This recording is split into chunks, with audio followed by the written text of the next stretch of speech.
नमस्कार दोस्तों, मैं संदीप सिंह और स्वागत है आपका मेरे YouTube चैनल SSN बॉक्स में। जैसा कि आप सभी लोग बहुत ज़्यादा वेट कर रहे हैं अपने री एग्ज़ाम का। जो स्टूडेंट्स फेल हो चुके हैं अपने मेन एग्ज़ाम 2022 में, वो स्टूडेंट्स वेट कर रहे हैं अपने री एग्ज़ाम के फॉर्म का और री एग्ज़ाम का।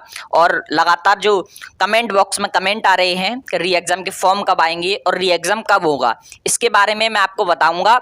और जो स्टूडेंट्स जो पूछ रहे थे कि उनको 2 सब्जेक्ट में री एग्ज़ाम का मौका मिलेगा या फिर नहीं मिलेगा, 2 सब्जेक्ट में वो री एग्ज़ाम दे सकते हैं या फिर नहीं दे सकते, इसके बारे में भी मैं आपको आज की इस वीडियो में बताऊंगा। और कुछ स्टूडेंट्स ये भी पूछ रहे थे कि उनकी किसी सब्जेक्ट या पेपर में बैक लगी है या फिर नहीं लगी है, उनको किस प्रकार चेक करना है। तो आज की इस वीडियो में मैं आपको पूरी कंप्लीट इन्फॉर्मेशन दूंगा, तो आप सभी वीडियो में एंड तक बने रहें। तो चलिए शुरू करते हैं वीडियो। तो जैसा कि मैंने आपको ये एक रिजल्ट दिखाया है एक स्टूडेंट का, ये बीएससी सेकेंड ईयर का रिजल्ट है और यहाँ पर इसके पास में जेडवीसी है, केमिस्ट्री, बॉटनी और जूलॉजी। अब मैं आपको ये चीज़ समझाऊंगा कि ये जो स्टूडेंट है वो 2 सब्जेक्ट में री एग्ज़ाम दे सकता है या फिर नहीं।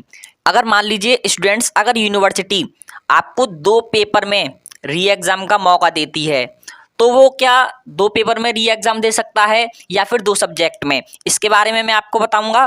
तो देखिए, मैंने आपको भी बताया कि आपको 2 पेपर में री एग्ज़ाम का मौका मिल सकता है, ठीक है। ये अभी फाइनल नहीं है, इस पर यूनिवर्सिटी को डिसीजन लेना है।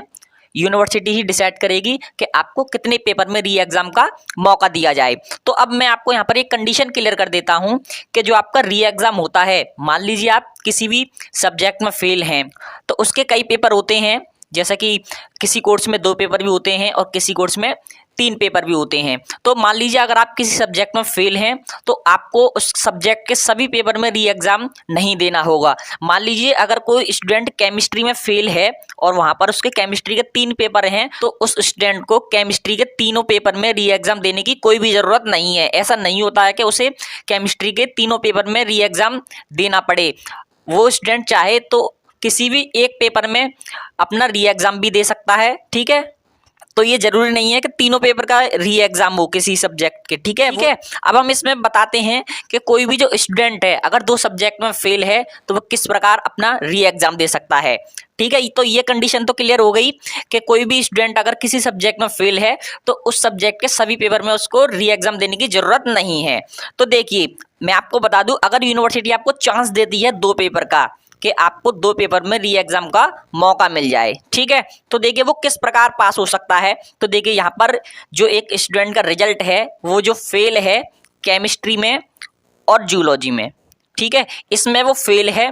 और फेल क्यों है, यहाँ पर आप सभी देख सकते हैं कि जो केमिस्ट्री में जिसको मार्क्स चाहिए तीनों पेपर में मिलाकर वो 53 चाहिए, लेकिन जो उसके मार्क्स आए हैं केमिस्ट्री में वो 32 आए हैं। और जो जूलॉजी जो सब्जेक्ट है उसमें उसको 53 चाहिए, इसमें भी 53 चाहिए और उसके मार्क्स हैं 46, यानी कि यहाँ पर 53 से दोनों सब्जेक्ट में उसके मार्क्स कम हैं। बॉटनी में 53 चाहिए तीनों पेपर में मिला के और उसके यहाँ पर 73 हैं।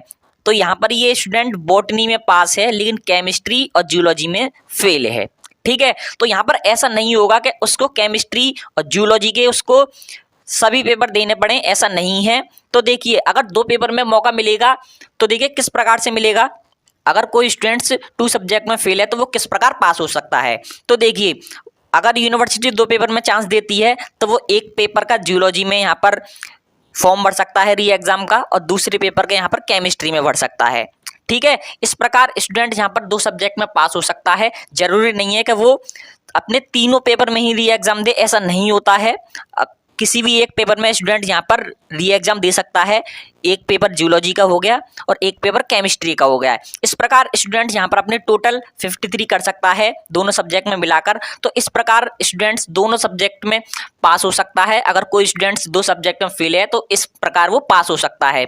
और अगर एक सब्जेक्ट में फेल है तो कोई बात ही नहीं है, वो तो वैसे उसको चांस मिलेगा एक सब्जेक्ट का। अगर 2 सब्जेक्ट में फेल है तो वो दोनों सब्जेक्ट के एक एक पेपर में वहाँ पर री एग्जाम का फॉर्म भर सकता है। ठीक है, और देखिए जो स्टूडेंट्स पूछ रहे थे कि उनकी किसी सब्जेक्ट में या किसी पेपर में बैक लगी है या नहीं लगी है, उनको कैसा पता चलेगा।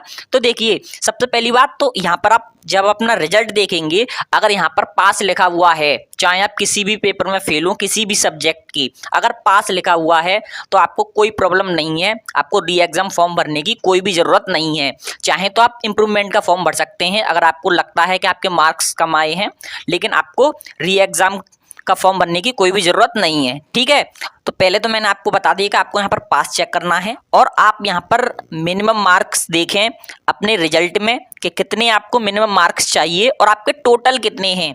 अगर आपके जो मिनिमम मार्क्स दे रखे हैं और उतने ही टोटल में आए हैं तो आप पास हैं, अगर आपके मिनिमम मार्क्स से अगर टोटल में मार्क्स कम आए हैं तो आप फेल हैं। ठीक है, तो इस प्रकार आपको रिजल्ट आपका चेक करना है। तो चलिए अब मैं इसमें बात करता हूं कि जो स्टूडेंट्स कमेंट बॉक्स में कमेंट कर कर पूछ रहे हैं कि जो री एग्ज़ाम का फॉर्म है कब आएगा और री एग्ज़ाम होगा कब। तो देखिए मैं आपको बता दूं कि जो आपके री एग्ज़ाम के फॉर्म आएंगे वो कब आएंगे और आपका री एग्ज़ाम कब होगा। तो इसके लिए मैं आपको बता दूं कि जो आपका री एग्ज़ाम होना है और जो आपके री एग्ज़ाम के फॉर्म हैं वो यूनिवर्सिटी डिसाइड करेगी। अभी कोई भी कंडीशन क्लियर नहीं है कि आपके री एग्ज़ाम के फॉर्म कब आएंगे और आपका री एग्ज़ाम कब होगा और यूनिवर्सिटी आपको कितने पेपर में री एग्ज़ाम का मौका देगी, ये चीज़ें भी क्लियर नहीं हैं। और जब भी यूनिवर्सिटी का डिसीजन आएगा, जब भी यूनिवर्सिटी का ये डिसीजन आएगा कि री एग्ज़ाम के फॉर्म कब आएंगे, कब री एग्ज़ाम होना है और आपको कितने पेपर में री एग्ज़ाम का मौका मिलेगा, इसके बारे में मैं आपको वीडियो बनाकर अपडेट कर दूंगा। आप सभी इस यूट्यूब चैनल के साथ में बने रहें, मैं आपको री एग्ज़ाम से संबंधित पूरी जानकारी दूंगा। Thank you very much.